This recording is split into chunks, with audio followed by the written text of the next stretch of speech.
Well, as the new kid in high school, Daniel was bullied by some of the other boys. And it was a rough start for him until he met an older man in his apartment complex who offered to teach him self-defense. And Daniel was excited about the prospect of learning to protect himself from the bullies until the older man just had him do some chores around his house, cleaning his cars, painting his fence. And it didn't quite match Daniel's expectations of becoming a martial arts master and a self-defense guru. There he was just learning these things, and he was pretty disappointed. Doubts began to set in about the whole training process until old man Miyagi told him to wax on and wax off as he started throwing punches his way. Now, you may recognize that as the Karate Kid, right? Fictitious story, but a true-to-life experience. Many of us have been in that place where doubt and disappointment sets in during the days, and especially during the training process. We're in a series called Training Camp. It's part of our bigger year-long initiative as we pursue Jesus every week this year to get to know Jesus better. But in this series, we're learning how to be trained as Jesus followers, as his student disciples choosing to follow him. And if you've ever done any kind of training, you know that at some point it seems like what you're training for just doesn't match what you're hoping to do with the training. And sometimes when that happens, often when that happens, doubt sets in. Friend, do you ever have doubt? You ever have doubts in life? Do you ever have doubts in your faith journey? Would it surprise you or shock you to know that I have doubts? Even as the preacher? Listen, doubt is a normal part of being a human. It's part of life. Doubt does not mean that your faith is immature or that you have a weaker faith. In fact, doubt is part of the growing process. It's part of the overflow of thoughtful examination.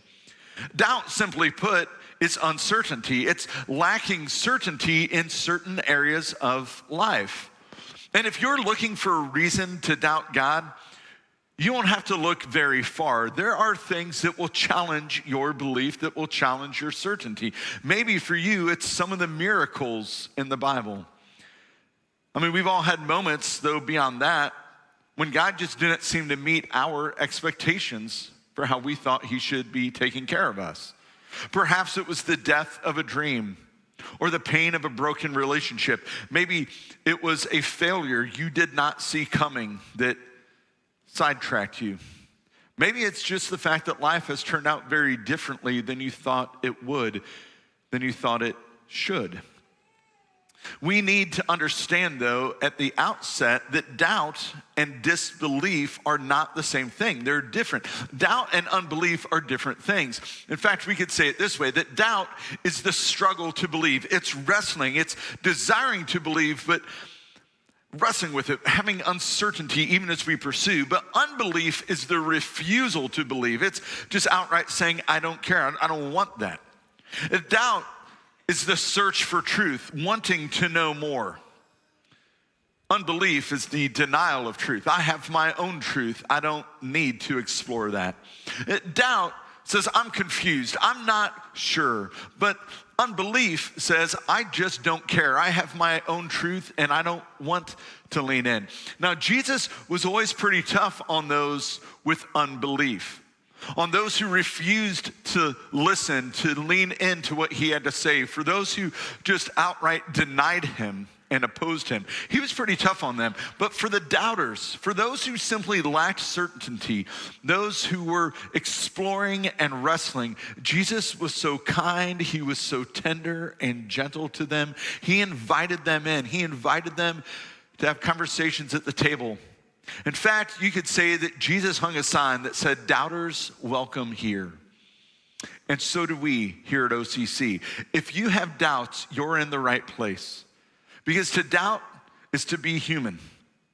In fact, we would even say there is no road to spiritual maturity that does not travel through doubt.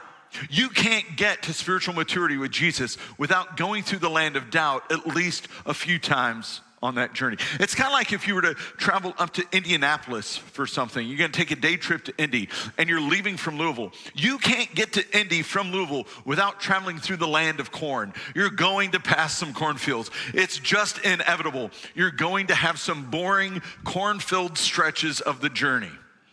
Well, on your road to spiritual maturity, you're going to have some days of doubt along the way. And we see this illustrated in several places with several people throughout the Bible, but perhaps never more clearly than with a guy named John the Baptizer. Now, you may recognize him from the Bible as John the Baptist, but that can get a little confusing. He was not a Baptist as opposed to a Methodist or a Presbyterian. He was not part of a denomination. John was the baptizer, the immerser.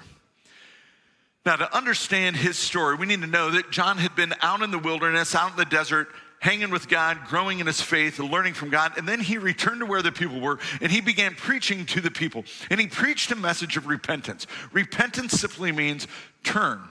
Turn from your sin and turn to God. And he was preaching this message that the kingdom was coming, that God was near, that, hey, turn away from your sins, turn to God. And he began challenging people. He would challenge those people who had unbelief, disbelief, who refused to lean in. To the doubters, he welcomed them, but to the unbelievers, he challenged them. And he wasn't afraid to challenge anyone and everyone, including people of high-ranking positions, including the king. Now, to understand how big of a deal this was, we need to understand a little bit of history for the kingdom there that they were under. You had King Herod at this time, but Herod was Herod Jr., if you will. His daddy was King Herod at the time that Jesus was born. And you may remember back to the Christmas story when Jesus was born, and then the Magi, the wise men, came and traveled in, and they asked the king about this newborn young king. And Herod didn't like that. He didn't want any threat to his throne. He didn't want any rival king challenging his kingship or the kingship of his children after he were to be gone. So he had all the young boys, 2 years and younger, slaughtered. Now, Jesus and his family escaped from that time. But that was Daddy Herod. Well, Daddy Herod had some sons, and two of those sons, one was Philip Herod, which gets confusing, so we'll just call him Phil. And then you had Herod Jr. Well, Philip married his niece named Herodias. Just hang with me. I know it's like doing archaeology. It's like doing genealogy in Arkansas. I mean, it's messy. It gets worse. Oh, sorry. Listen, normally Kentucky's the brunt of the jokes. I'm like loving on y'all, right? So anyway, it gets worse from here, right? So Herod marries his niece Herodias. Philip marries his niece Herodias. But then Herod comes over, visits his brother, sees Herodias, and is like, oh, she's a looker. And they have an affair. And then Herod and Herodias divorce their spouses, and they marry each other. And so now you have Herod the Jr. married to his niece, who used to be his sister-in-law, who's now his wife. And John the Baptizer looks at this, and you can imagine what the preacher would say. He's like, man, there ain't nothing about that that's okay or good. He's preaching against everyone. He's like, you guys are just, like, that's just one big mess. Like, none of that is how you honor God. In fact, just do the opposite, and then you'll be honoring God. Like, this is just messy. Well, Herodias doesn't like that, so she convinces her husband Herod to throw John in prison, and that's where we pick up the story today. You got it? Hang with me? All right, here we go. So the disciples, now, a disciple is a student, but it's a student who chooses to follow. Unlike some of you high school students who are forced into school, or some of you younger people forced to go to school each day, the disciple had chosen to be a student and follower of the teacher. So the students of John the Baptizer told John about everything Jesus was doing. Jesus was out teaching and preaching and healing and performing miracles, and all the while John is sitting in jail. So John called for two of his students, and he sent them to the Lord to ask him, are you the Messiah we've been expecting, or should we keep looking for someone else? Now, this question is astounding when we consider who it's from. I mean, John the Baptizer wondering, Jesus, are you the real deal? I mean, this is John who when he was still in mommy's belly, and his mom was Elizabeth, cousin of Mary. When Mary was pregnant with Jesus, he was in her belly. She comes to visit, and John is leaping for joy in his mama's belly at the other baby, right? This is John who, when he comes back from the wilderness and he's preaching, he sees Jesus. He's like, behold, the Lamb of God is approaching. He is the one. He tells his own followers, go follow him. He's the one we've been waiting for. He's the one who says that Jesus must become greater, I must become less. I'm not even fit to interact with this guy. I mean, Jesus is the one. This is John who's been pointing the way to Jesus all along. But now that he's been in prison for about 10 months at this point, doubt has started to creep in. Listen, Jesus, I've been spending the last few years telling everybody about you. Am I wrong? Am I wasting my life? Are you not the one? I mean, really what he's wanting is like, Jesus, are you the one who's going to take power and like get me out of jail? What's going to happen here? And we know, like we get it. When circumstances change, especially when they change for the worse, we can begin to lose our confidence in God. You know, often we want God to either change our bad circumstances or at the very minimum, explain to us what he's up to. Like, God, at least clue me in so I can like know that something good is gonna come from this. Seldom does God do either of those. Most often what God does is use our circumstances, even the bad ones, to change us. So, John's two students found Jesus and they said to him, John the Baptizer sent us to ask, are you the Messiah we've been expecting, or should we keep looking for someone else? And Jesus replied, at that time he was curing many people of their diseases, their illnesses, their evil spirits, and he restored sight to many who were blind. And Jesus told John's students, go back to John and tell him what you have seen, tell him what you've heard. It says, to the blind see, the lame walk. Those with leprosy are cured, the deaf hear, the dead are raised to life, and the good news is being preached even to the poor. Jesus tells John, look at what you've seen. Listen to what you've heard. And that's exactly what Jesus invites us to do. Look at what God has done. Listen to what Jesus has said. Listen to what he said of you. Look at what he's done even in your life. See, what Jesus invited John to do is what he invites us to do as well. He invites us to look back at God's faithfulness throughout history.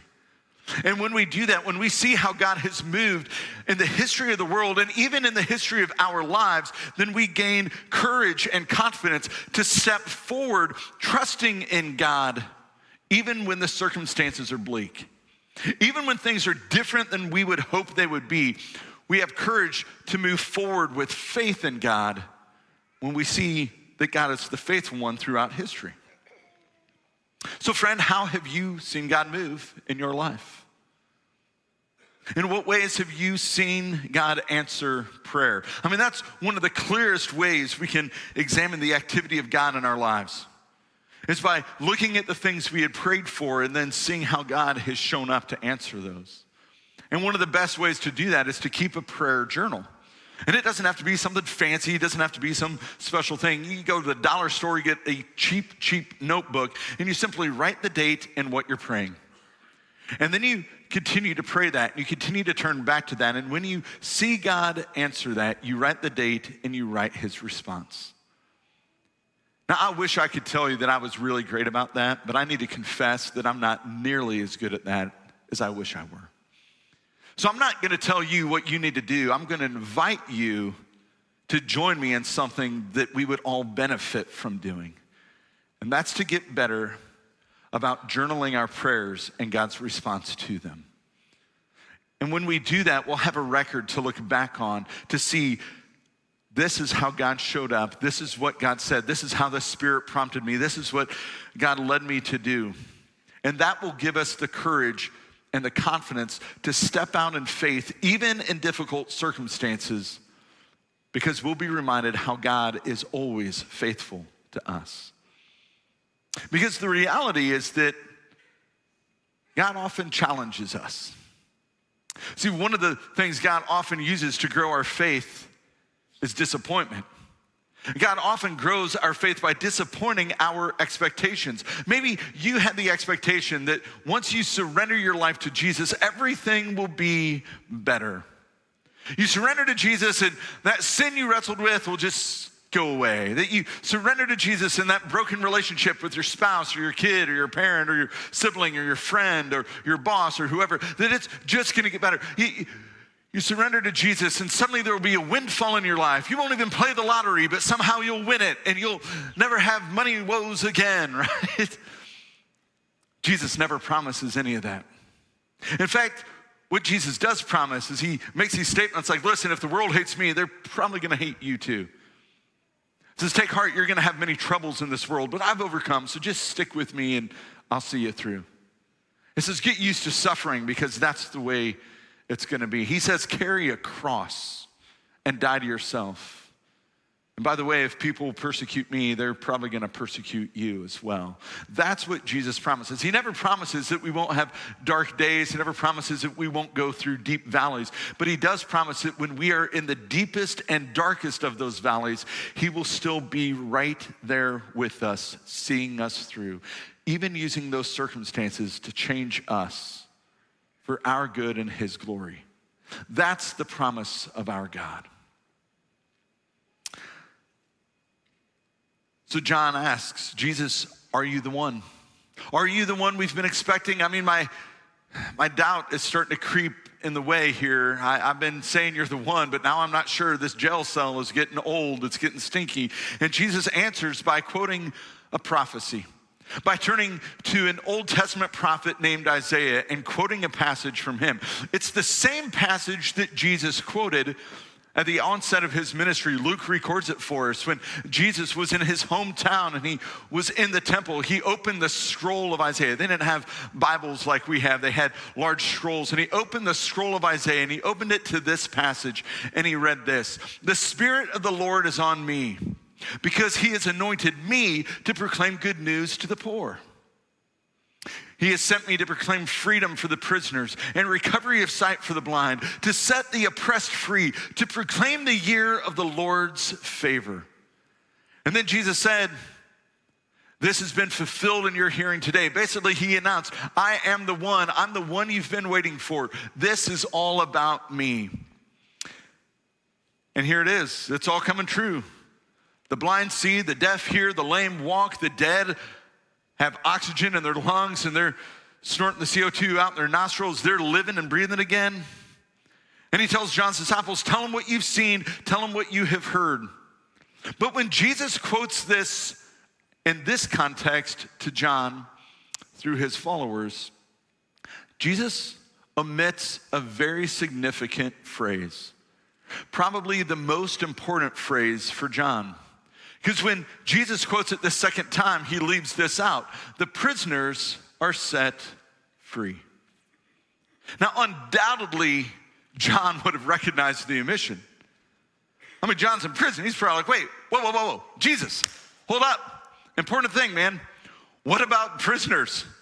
Bro, I'm in jail. How about rattling the cage? What about these bars holding me in? What about the chains keeping me here? Jesus, what about me? You gonna set me free? Like, you forgot a very crucial point, man. Herod, the nut job, his batty wife Herodias, things are not gonna get better for me. Are you going to set me free? But John could not have missed a new thing that Jesus included there. See, Jesus took out the prisoners set free, but he gave this: the dead are raised to life. There's no way John would have missed that. Jesus says, John, I know what you're hoping for. I know what you're expecting me to do, but what I'm up to is so much greater than your expectations of me. See, when circumstances turn out differently than we hope, differently than what we want, we all need to choose. I need to choose. I need to choose daily. If I'm gonna look at God through my circumstances and through my expectations, if I'm gonna put my expectations on Jesus and expect him to do what I think he should do, what I want him to do, if I'm going to look at my circumstances that way, or if I'm going to look at the circumstance in my life through a lens of faith, remembering who Jesus is, what he's done, how he is faithful, how he is bigger and greater and grander, and that he's at work even beyond what I can see. So we can get so turned around because things don't work out the way we think they should. And that creates doubt for us. We have trouble seeing God through all the unmet expectations, through all the messy situations in our life. Jesus told Johnny, you're focused on the wrong things. I know the prison cell is not good. I know the food there is terrible. It stinks. It's nasty. I know this is not what you had hoped for, but you're looking at it all wrong. Even when it's bleak, even when it's bad, you got to remember who I am, what I'm up to. And he invites us to do the same things. So often in our lives, if this hand represents God, we have God like way out there. And if this hand represents our circumstances, we're blinded. Our vision gets cloudy trying to see God through all the things going on right here, right in front of our face. And it's just so hard, right, to see God that way and to make sense of our circumstances. We get it backwards. So what we need to do in that moment is we got to practice a little spiritual kung fu, right? If God is out there, circumstances here, we need to reverse that. Hi-ya! Right? We got to put our circumstances out there and look at our circumstances through the lens of faith. We got to do a little switcheroo. All right, so y'all got to practice this with me, okay? So one hand out in front, right? Come on, join in. One hand out in front. Now, be careful if somebody is sitting in front of you. Don't punch your neighbor in the back of the head. That just makes her a bad day at church, right? So one hand out in front, that's God. Another hand right here, that's circumstance. We got to do a little kung fu to the devil, a little kung fu to our situation. All right, the count of 3, 1, 2, 3. Hi-ya! Right? All right, hold on. This time with spirit, okay? This time like you believe that there is a God who raised from the dead who wants you to look at things through a lens of faith in him, all right? So God out there, situation here, count of 3, 1, 2, 3 with spirit. Hey-ya! There we go, all right. Do a little kung fu to the devil, a little kung fu to your circumstances. You got to reverse the script and look at life through a lens of faith in who God is and his faithfulness to you. And suddenly those circumstances look very different. John was in prison and he wanted set free. And he asked Jesus, are you the one? And Jesus says, yeah. Jesus, you gonna set me free? No. Yes, I'm the Messiah. Get used to the cell and hold on because it's probably going to get worse, and it did. At the request of his wife Herodias, King Herod had John beheaded. I'm pretty confident that that was not what John was expecting. Pretty sure that that was not what he was wanting. I'm sure there was probably some level of doubt. I imagine that disappointment was at an all-time high when the sharp sword raised above his neck. But I'm pretty sure all the doubt, all the unmet expectation, all the disappointment was also met with these words that John could not have gotten out of his mind from his friend Jesus. The dead are raised to life. Amen. What a beautiful promise. What a statement of hope. What good news of God's faithfulness. Your circumstances will not be the end of the story.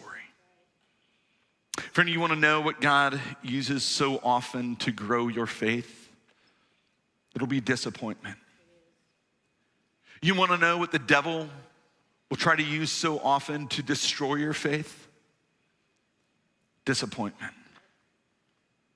The very thing that can dismantle your faith is the same thing God can use to strengthen and develop your faith. This is why after quoting those prophetic words, Jesus said this: God blesses those who do not fall or stumble because of me.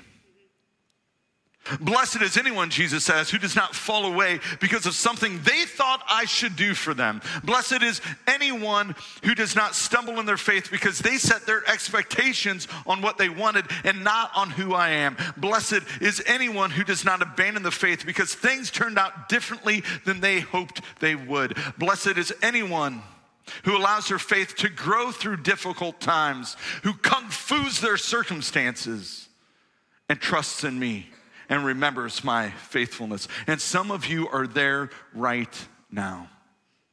You're wrestling with the season of doubt. You're wrestling with the season of unmet expectation and disappointment. Situation doesn't match up with the way you thought it would or should, with what you wanted, with what you hoped for, with what you even prayed for. Some of you are bummed because God has not lived up to your agenda for him. But you will be blessed when you acknowledge that God's agenda for you is so much greater than your agenda for you. See, the challenge is when disappointment sets in, its good friend doubt lags right behind. Does it come in far behind it? I mean, disappointment and doubt, they're good buddies. And once disappointment is there, doubt is knocking at the door. When things don't turn out the way we think they should, well, then we begin to have doubts in our faith. We doubt, does God care? Does God even love me? Is God even capable of doing anything here? God, are you silent? God, are you even real?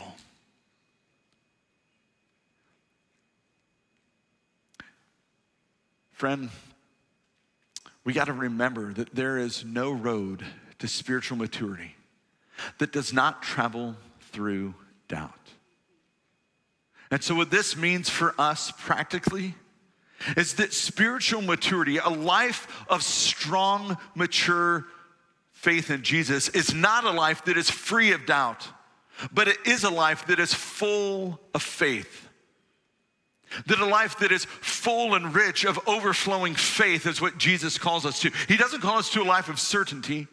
He calls us to a life of trusting him even in the uncertainties of life. So when doubt creeps in, when circumstances are bleak, when disappointment reigns, when things are different than you hoped they would, and when doubt begins to creep into your relationship with God, let me offer this suggestion. Doubt your doubts. Don't doubt your God. Don't doubt who Jesus is. Doubt your doubts. In our culture, there's a strong bias, maybe as strong as it's ever been, against faith. We hear things like, well, we should be people of reason and people of science and people of empirical data and all the facts. And that's what we need, that faith is antiquated and faith is unreasonable. And the reality is that's just a dumb statement because every person is a person of faith. Faith and reason are not opposites. In fact, reason is what we use for faith. Everybody puts their faith in something. All of us every day put our faith in something, and it's reasonable when we choose wise things, and sometimes we choose unwise things. If I see a chair that looks like it can hold me up, I have faith. Faith simply means trust. I have trust that it will hold me up. There are certain chairs made for certain much smaller people that I would not put my trust in. Certain little wooden chairs made for little tiny kids. My frame is just too big for me to trust my weight to something that small. There are certain cars I see traveling in town, and I wonder, why is your faith in that thing? There are times when I've had some of those vehicles, and I didn't have much faith. It was just my only option.